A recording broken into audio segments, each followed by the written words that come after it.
Next on All Access. I'm Dan Roach here at Gillette Stadium. The Patriots this week not pleased about their 5-game losing streak, and they're looking for a fast start.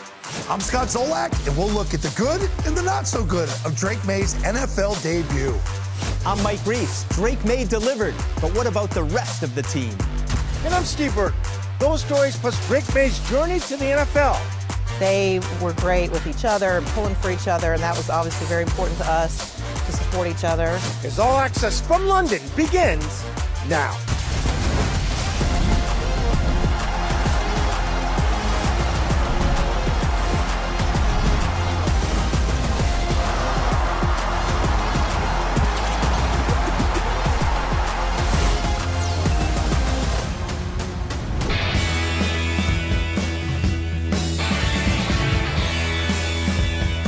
Hello, Governor. Hello, mates.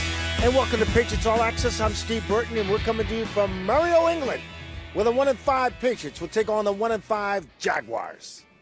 Hey, how y'all, London? Here we go. The Patriots had a very busy Thursday this week. They left Foxborough Stadium after practice at 6:15 and headed to Logan Airport. From there, they boarded the plane and took off at approximately 8 o'clock. They are practicing now to get ready for the Jaguars game on Sunday morning. We got a good one for you tonight.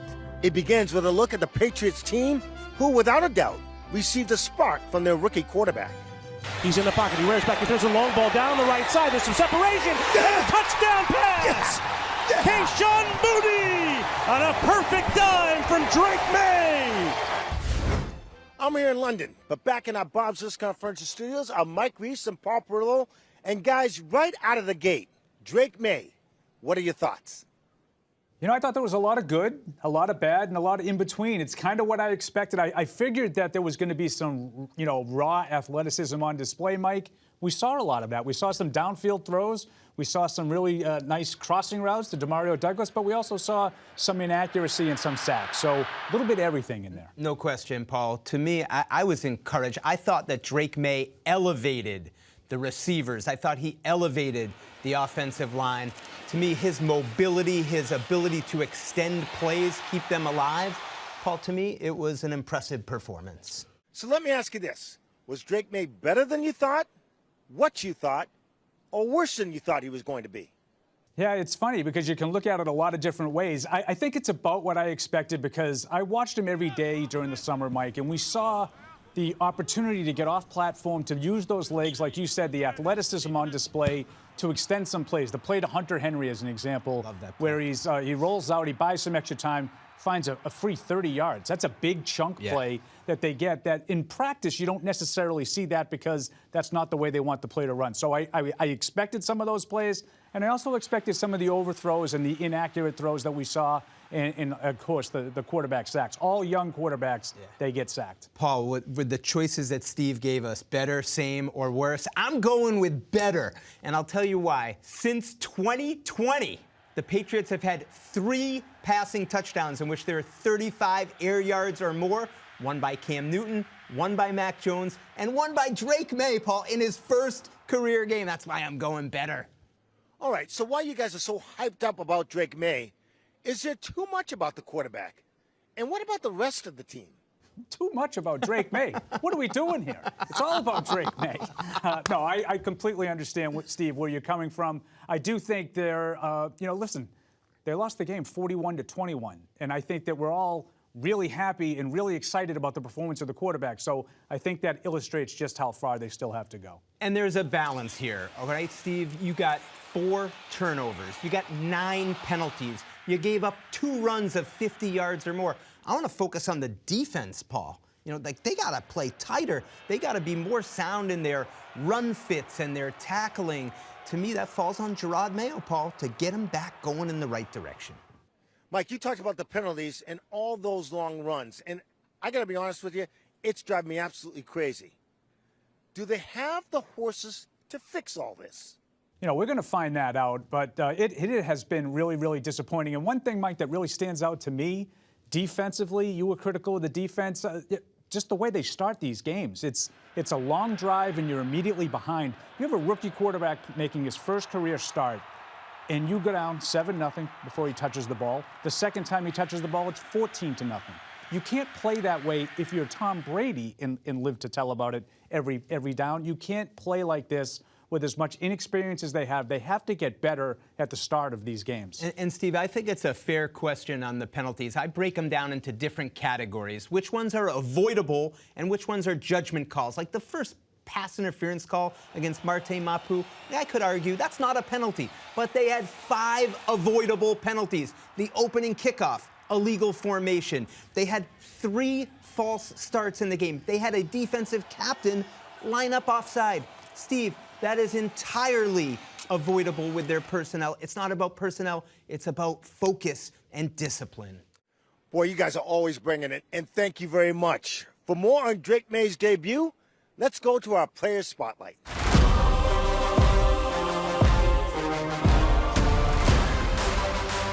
Thanks a lot, Steve. Time now for our Player Spotlight. We're going to take a look at Drake Maye's good and maybe not so good plays. Brian Hoyer, our quarterback experts here.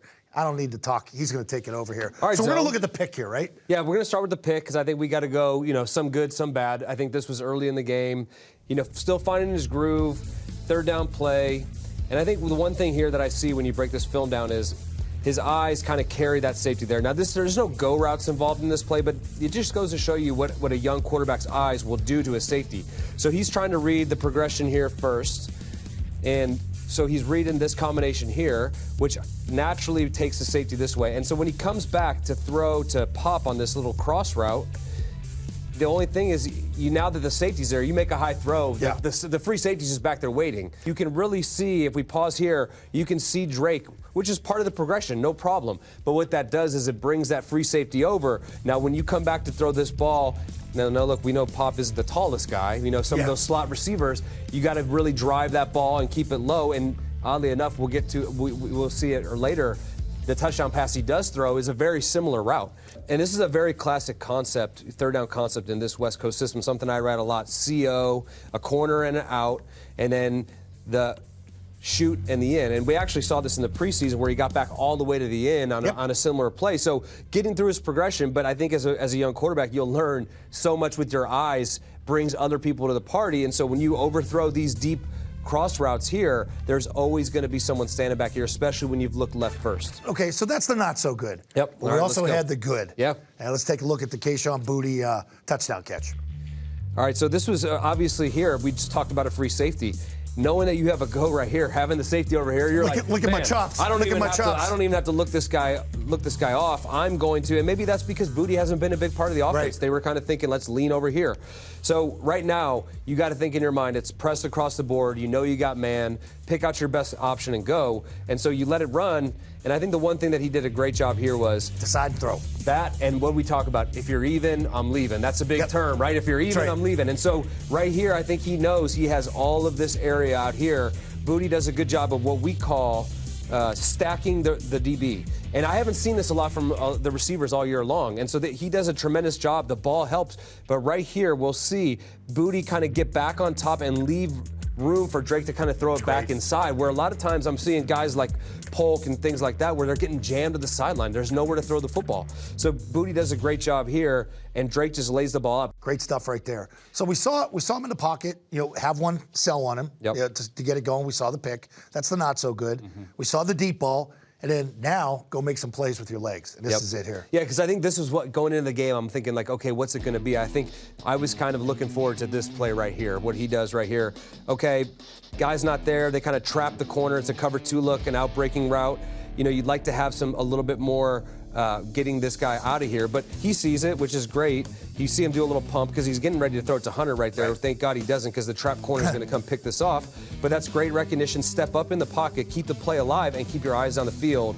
And this is, great movement. We always talk about Hunter Henry, the safety valve for a quarterback. He has such a good feel for what's going on around him. He sees Drake. He feels this void vacated, slides in there and throw it. I know we say you don't want to throw it back across your body, but having that feel, rolling out and seeing that space, I think you see right there what he's able to do with his legs and then extend the play for a big play to Hunter. Excellent job, buddy. Thanks. All right, there you go. There's your Player Spotlight. More Patriots All Access will return right after this. Coming up on All Access. We hear from Patriots players on their trip across the pond. I always dream of being at this level, and now this level takes you to a foreign country in England to play a football game, so it's a pretty special opportunity. And later, we travel to North Carolina to chronicle Drake Maye's journey to the NFL. We're so excited to be here. Good for them to pick him. I mean, what a storied franchise, honestly, you know. You're watching Patriots All Access. Patriots All Access is brought to you by Bank of America, official bank of the New England Patriots.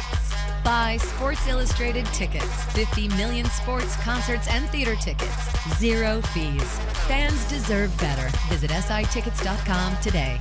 And by Cross Insurance, official insurance broker of the New England Patriots.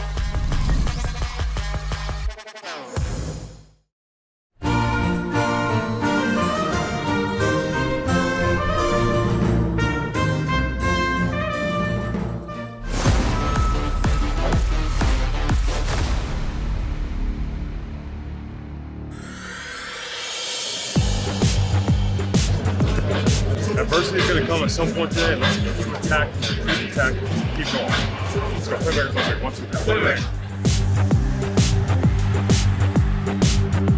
Time to compete, baby! Time to compete, baby! Let's go, baby!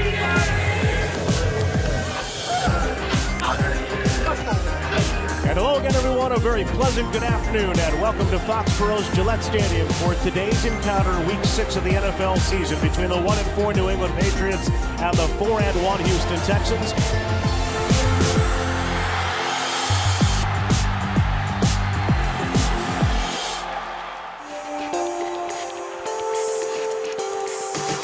In motion left, and Stroud tosses it to Mixon on the way to the end zone. Caught it at the 5, waltzed in across the goal line inside the pylon. Let's do a good job with our fundamentals, eyes and technique. Hey, let's continue to build the run game. We're letting them off the hook on 3rd down.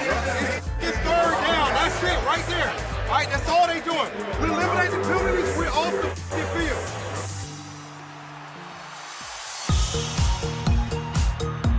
Shotgun snap to Stroud. Surveys the field, rolls right, tosses to the end zone for the touchdown, and picked off. Marcus Jones has it off the deflection. Runs it right to the 10, to the 15, to the 20, to the 25, and a tackle from the outside. Things happen when you're around the football. That's a great play. That's what we do. That's what we do. We need more of this. More of this. Right here. You'll make mistakes. We make you pay. That's big time right there. Hey, keep bringing that energy. High energy wins. High energy wins. Keep going.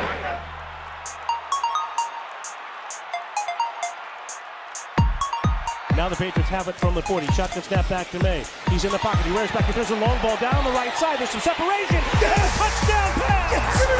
Keyshawn Mooney! A perfect dive from Drake Maye!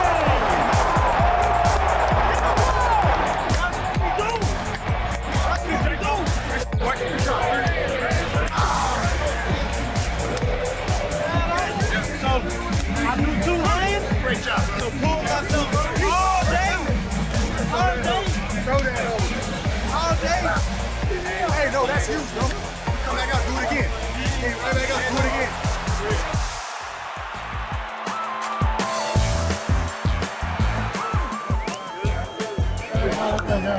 Much respect to you, bro. You played really solid, man. Learn from the mistakes. Keep going, bro. You got it.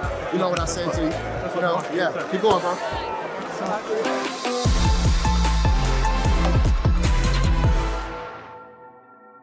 Welcome back to Patriots All Access. Time now to sit down with the head coach, Jerod Mayo. Joins me now. All right, let's get the bad stuff out of the way first. Just a couple things. 9 penalties in the game. It's got to be driving you nuts. Nah, for sure. Especially early in the game. I think we had 7 in the first half. Kind of settled down in the second half, but we just had to do better and be more disciplined. How do you do that during the week? I mean, you got a lot on your plate. You're worried about the offense, defense, special teams. How much do you and your staff spend during the week telling these guys, hey, we can't do this? Yeah, we spent a lot of time on it. I would say during training camp, we had multiple practices where we had referees out there. I think, you know, every Saturday night, I tell them, like, who the referee group is for the game and, you know, the high-frequency calls that they've had in the past, and we just got to go out there and execute better. Run defense. A lot of people talking about it after the game. I remember calling the game. There were 3 big plays. Yeah. So you eliminate those 3 plays, you're kind of holding them down. What do you think it is about the run defense right now? Bentley's not in the middle, right? I'm not going to make any excuses for our run defense. You said it, though. It was 3 big plays, but that's what the NFL is. You never know which play it's going to be, and those 2 50-yard runs definitely were disappointing, whether it's gap integrity or just going back to fundamentals, just being able to tackle. Has it gotten harder to play the run? Guys are in shotgun, handoffs out of shotgun. It's not power eye. It's not offset eye. I don't think so. I mean, we've had a good run defense here for a long time, and we just have to be better. And it starts with me and the players on the field. Drake Maye, what are your thoughts on his first game as a Patriot? I thought he did a solid job. I thought he did a good job, just going through his progressions. I thought he did a good job extending plays with his legs and picking up first downs with his legs. And when he had the opportunity to push the ball down the field, he took advantage of those, and it was good. When we saw what he did on Sunday, is that part of the dilemma that the passing game is better, but because he's raw, because he's young, he's still going to make mistakes? And we understand that. He's a young quarterback, and hopefully he just continues to get better each and every week. Do you approach it like every other player? And I know last week you said, I've learned a lot about the quarterback position. It's different than all the others, but like every player, you got to take what you did, learn from it, and get progress and move ahead. 100%. And I would also say a guy like Ben Brown, who's been here for 5 days, to go out there and play the entire game, he did a great job. And hopefully he and Drake, can have good chemistry going forward. It's the biggest center we've had here, 6'5". And he looked bigger than the tackles. No, absolutely. Absolutely. It's good to have size up front. All right, London. You got a staff for all the logistics. Is this the same as sort of a West Coast trip? I remember talking to you about San Francisco. Yeah, it is kind of. What I will say is the NFL, they do a good job, supporting the team as far as international play is concerned. And, Bobby and his team have done a good job all year, really, handling the logistics. This is about stretching out, getting your rest, getting your feet up, get out there, get some rest, hydrate on the way out. Yeah, but you say get some rest, but at the same time, you kind of want to keep those guys awake to get acclimated to the time. So it's different going across the pond.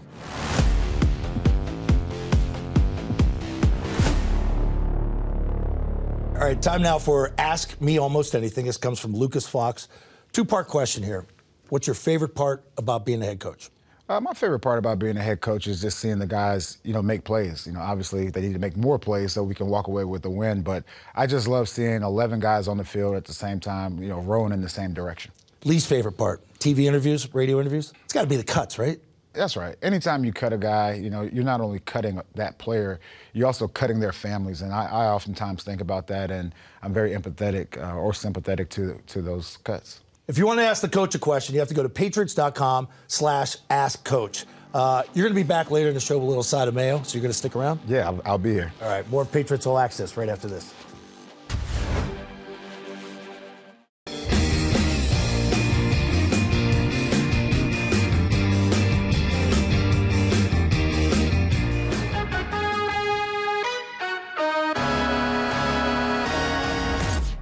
It was a battle in the Boston City League that brought us to Tech Boston. Coach Brown is our Coach of the Week after leading his team to a 32-26 victory over Latin Academy. Coach Brown deserves to be Coach of the Week because he's the best coach in Boston. Latin Academy, he knew what to call. He ran the plays. Literally, we just put new stuff in right before the game, too.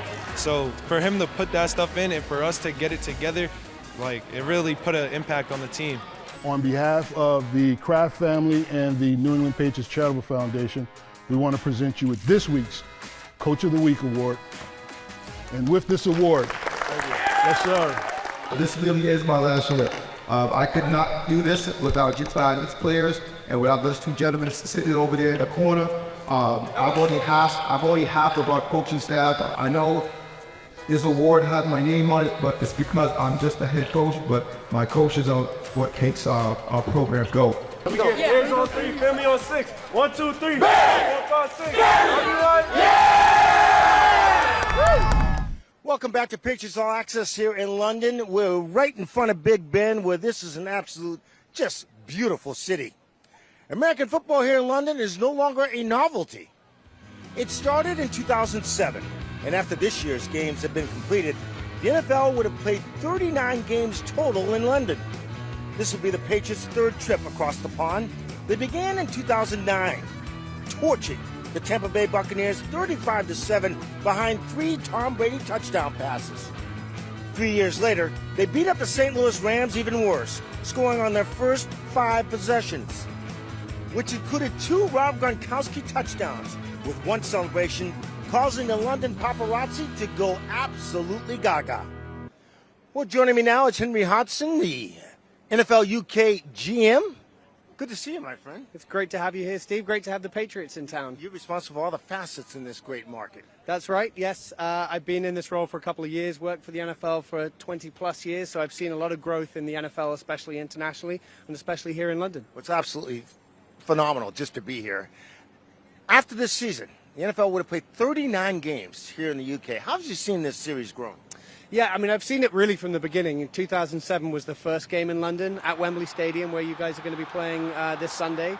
And I think it's incredible how it's grown since then. There was always a lot of interest. We've been selling out the stadiums all that time. I think the Patriots first experienced it in 2009 with their first game here.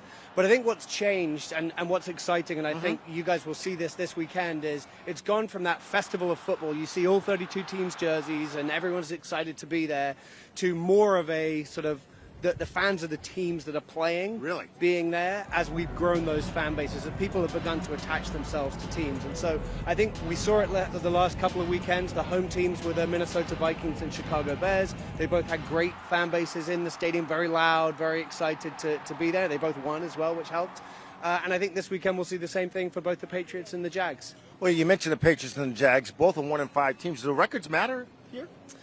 Not to our fans. They're just excited. You know, there are only 3 opportunities to see games live in London. So I really feel like the fans are going to be there. They're going to be there in large numbers. Probably would, if it was 2 1-5 teams in the US, you could argue that in some cities that might not be the case. Right. They'll be there. They'll be loud. They'll be excited. And look, for some of them, for a lot of them, it'll be their first time they've ever experienced NFL football live. And so I think that's what's exciting for them is to see that in action and turn up and get loud. Last year in Germany, it got louder than loud. The noise factor. Yeah. Players take some time getting used to here? I think so. I mean, Wembley's loud. It's 80, 85, 90,000 people, so it's going to be loud.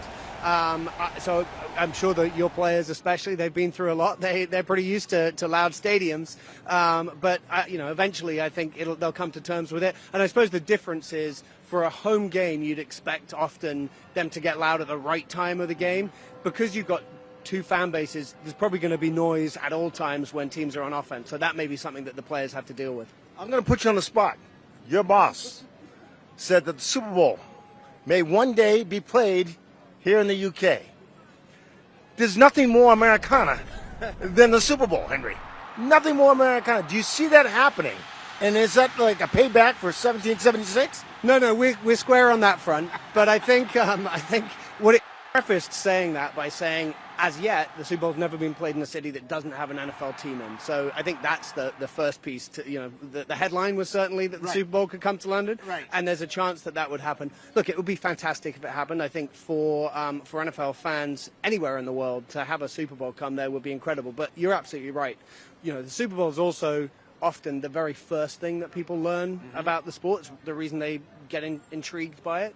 And so to move it from the US, where there's all the pageantry, everything that comes with the Super Bowl, I'm not sure that it's likely in the near term, but I can tell you that fans around the world would be really excited if it did happen. You never know. You never know, exactly. Hey, let's have some fun this weekend. Yeah, you enjoy yourselves. Thank you, my friend. Henry Hodgson, I guess. Let's go back across the pond where Dan Roach is covering the Patriots who are getting ready for this Sunday's game against the Jaguars. They've lost 5 straight, and they're not pleased, especially on the defensive side of the ball. We got to change that mentality. People have been running over 100 yards on us, and we got to take that personally. So I take it personally, and I know the defensive guys are. Meanwhile, the head coach is imploring his team for a fast start Sunday after the Pats fell behind 14-0 against the Texans. The key to a fast start is being prepared, being ready to go, having the energy, knowing what to do, and then doing it.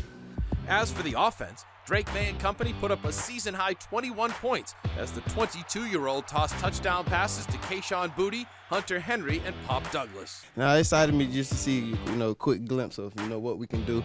When we put it all together, I feel like it's going to be scary.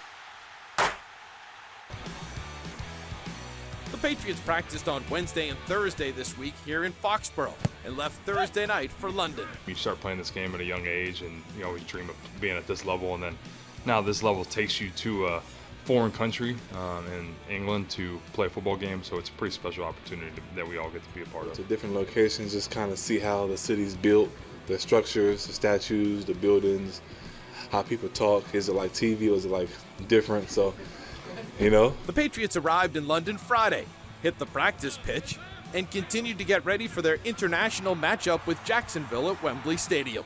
You know, here now and here at a pretty sweet spot out here, and it's different and it's all new.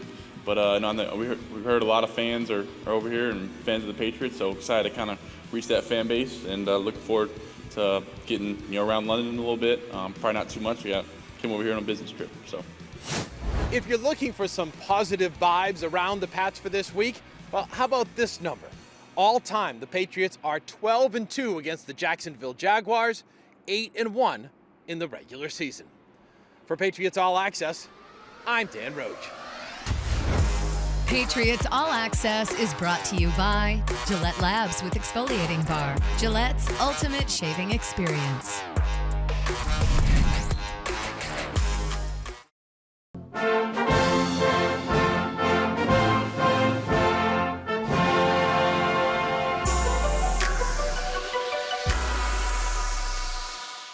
Welcome back. It's Patriots All Access continues from London. The Patriots take on the Jacksonville Jaguars on Sunday. New England comes into this game with their rookie quarterback, Drake Maye, starting for just the second time in his NFL career. We spent some time this past summer talking to Drake's family and coaches, those who know him best. In this latest edition of The Journey, presented by JetBlue, we asked you to follow along on Drake Maye's path to the NFL. And the first day he was with us, like, well, everything we've heard is true. But he's got everything. He's got all the intangibles. He's smart. He's got great feet. He can run. He's got unbelievable accuracy and timing on the ball. The New England Patriots select Drake Maye, quarterback, North Carolina. It's sweet right here now. I like it. Walks into the end zone. Touchdown, Patriots! And Drake Maye. Touchdown pass on a perfect dime from Drake Maye.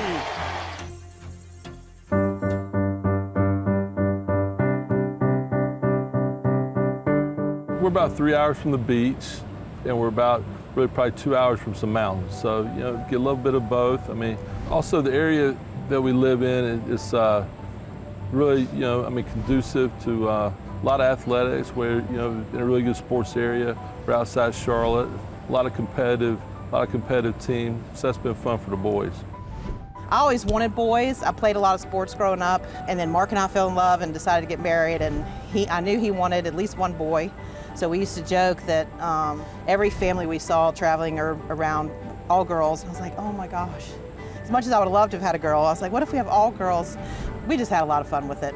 They were great with each other and pulling for each other, and that was obviously very important to us to support each other, because I think that teaches you later in life, you need to continue to do that once you're out of the sports arena. It's a blessing, growing up, I always tried the sports out first. I played basketball first, I played football first, I played soccer for the brief stint that we played soccer. But we're pretty competitive, so I look out for them when it's really like something that's need to be done, but we have a great time.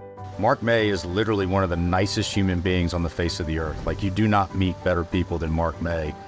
And I think that translates down to his kids. All four of his sons are just great young men. And I think the thing that sticks out is that they're all very competitive with each other. But I think the cool thing is that all four of them are each other's biggest fans. They used to say you had to fight for a chicken leg at the table with the boys because they were all fighting over dinner, and he was the youngest one. If it was going to get physical, it wasn't going to be just us beating each other up just for the fun of it, If he wanted to beat me up, it was going to be between the lines somewhere, whether it be football, basketball, any other sport. it was really awesome being able to have Drake and kind of have that same kind of dynamic they had, where we're going to compete, like in between the lines, like some blood might show up, but when we're playing like outside that, over me and him versus two other people, like it's always going to be us two versus the world, or us four versus the world. So like Drake, who was just a little small, so it was hard for him to compete early on, but now it's more fun because like it's kind of where we're kind of able to do that 2v2, because Drake obviously is now much bigger and been very competitive and probably a good athlete, very good athlete. You know, I don't know if I want to say the best athlete, but. Is it obvious now as you look back on it, you've got three guys who are playing athletics. I don't want to say it's a family business, but this is a way of life for you guys, yes. Right? And he's going to get into that path. He had no choice.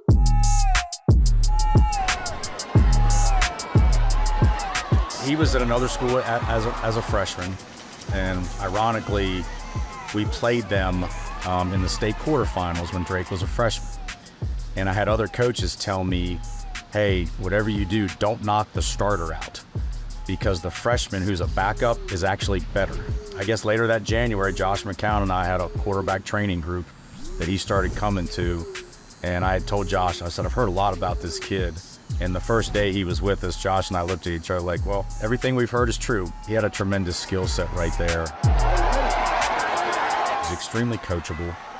He listens, he wants to get better, and he's very smart. Drake's junior year, we were very good. We averaged 50 points a game that year, and Drake would come over and look at the stat sheet at halftime. My middle son was our stat guy, and I said something to him one time about, what's Drake doing? He's like, Dad, he's not looking at his stats. He's looking to see how many balls each guy has caught in the first half. And then he would come over to me and suggest plays where the guys who hadn't caught a lot of balls could get some balls. So he was always worried about making sure he kept everybody happy.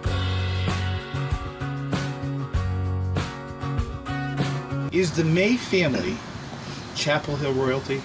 Oh, absolutely. I don't think there's any question about that. You know, obviously it started with Mark, and, you know, Luke hit one of the most iconic shots in the history of an iconic basketball program, and, you know, and led them to a national championship. Probably not too many colleges that have a family with that kind of lineage than what the Mays have in North Carolina. We both agreed we're not going to shove North Carolina down their throats. We were all about, we want them to go where they want to go, and if they end up wanting to go to North Carolina, great. The first thing he said to me was, Coach, he's like, I need you to tell all these guys, make it clear to them that I'm not going to North Carolina. Well, his dad played there, his brother's there now, his other brother was going there, that he was just naturally going to go to North Carolina. So I made it real clear to people for 2 years that he wasn't going to North Carolina. You know, and ultimately he ended up on Alabama. And I saw Drake calling, so I thought he was probably calling to commit. So he calls and says, listen, I'm committing to Alabama. And I said, what? You can't do that. He says, yeah, Coach. He said, I love you, but you just got here and it's bad. And I said, I got you, that's fair. I knew his mom and dad wanted him here. I knew he should be here. I knew his brother wanted him here. I kind of wanted to have, you know, my younger brother around in school and kind of have that experience where we're together, going to school like at the same place. The funny day was when he came into my office and he said, Coach, I'm thinking I'm going to flip and go to North Carolina now. And I just kind of smiled. I'm like, I've never told my players where to go. If that's their lives, you know, you do what you want. I said, that's great. I said, I won't have to go as far as see you play. I said, but I'm not telling Coach Saban. I'm like, you're going to have to make that call yourself.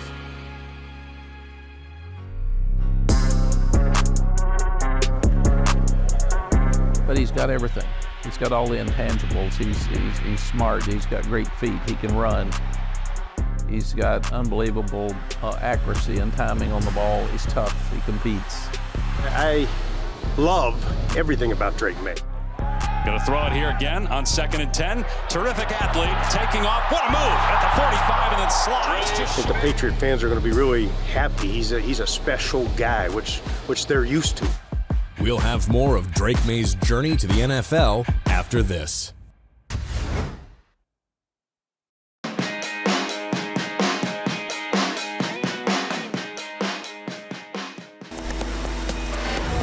This week's Next Gen Stat, brought to you by AWS, features Patriots quarterback Drake Maye. Drake Maye's first career touchdown pass to Kayshon Boutte traveled 51.7 yards in the air, the longest completion by a Patriots quarterback over the last 3 seasons. The last Patriots quarterback to throw a longer completion was Mac Jones to Kendrick Bourne in Week 7, 2021 against the Jets. 52.2-yard air distance. Welcome back to All Access here in London. We continue our Drake Maye story in Detroit on the night of the NFL Draft. With the 3rd pick in the 2024 NFL Draft, the New England Patriots select Drake Maye, quarterback, North Carolina.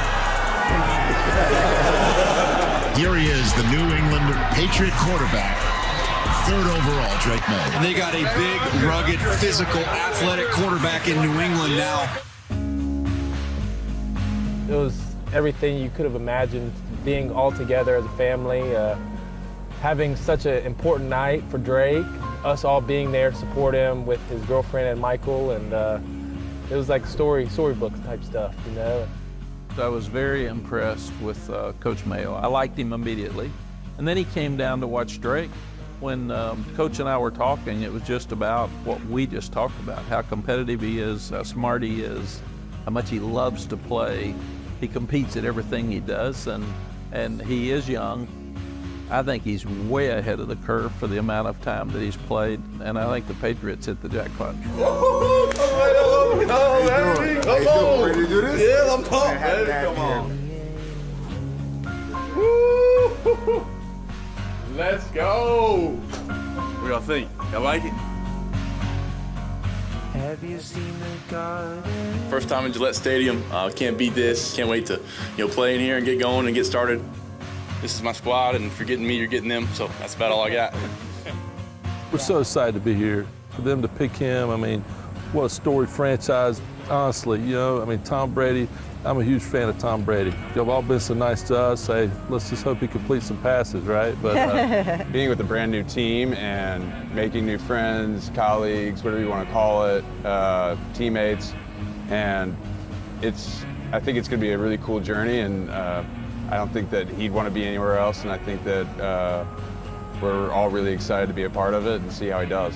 Drake's gonna compete. Drake's gonna be as hard on himself as people are on him, and I think he's ready for it. And as long as he continues to work and stay grounded, which I know he will, I mean, I think he's gonna do a lot of great things up here.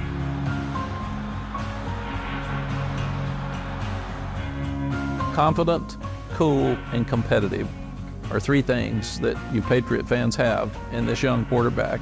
That's hard to get. And then he has all the ability in the world.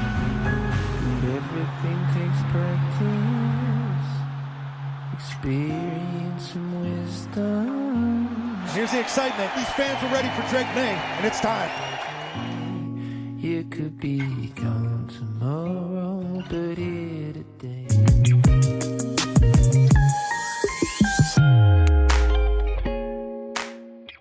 Welcome back to Patriots All Access. Time now for Side of Mayo, brought to you by our friends at Hellman's International Series. We were in Germany last year. You were defensive assistant. This year, the head coach. We're going to London. How tough is it going over the pond? It's very tough. You know, in saying that, we're not the only team having to deal with those type of problems. So, you know, it's all about preparation. It's about execution. You do want to get your rest and kind of get acclimated to the time. But, you know, the team that goes out there and executes the best will win. What do you remember about the 2 times you played in London? I don't remember much from those games. So they kept you busy, right? They kept us busy, man. Like we were just, you know, every hour was accounted for, including our sleep. So it was definitely scheduled. So. Been to Mexico City, been to Germany, been to London, probably going to go to Brazil at some point. Just your thoughts on the league growing the game internationally. I think it's great. You know, just getting more eyes and more visibility on the game and seeing it continue to grow, whether it's through the 7-on-7 stuff or the full padded stuff. And even, you know, Kraft, you know, they have the team over in Israel. So the game is growing. We had a good trip over there. Yeah, we did. All right, I'll see you over the pond. Good luck against Jacksonville. I appreciate it. Cheerio. All right, there he is. More Patriots All Access. We'll be back right after this. Patriots All Access is brought to you by Bank of America, official bank of the New England Patriots. Buy Sports Illustrated tickets. 50 million sports, concerts, and theater tickets. 0 fees. Fans deserve better. Visit sitickets.com today. And buy Cross Insurance, official insurance broker of the New England Patriots.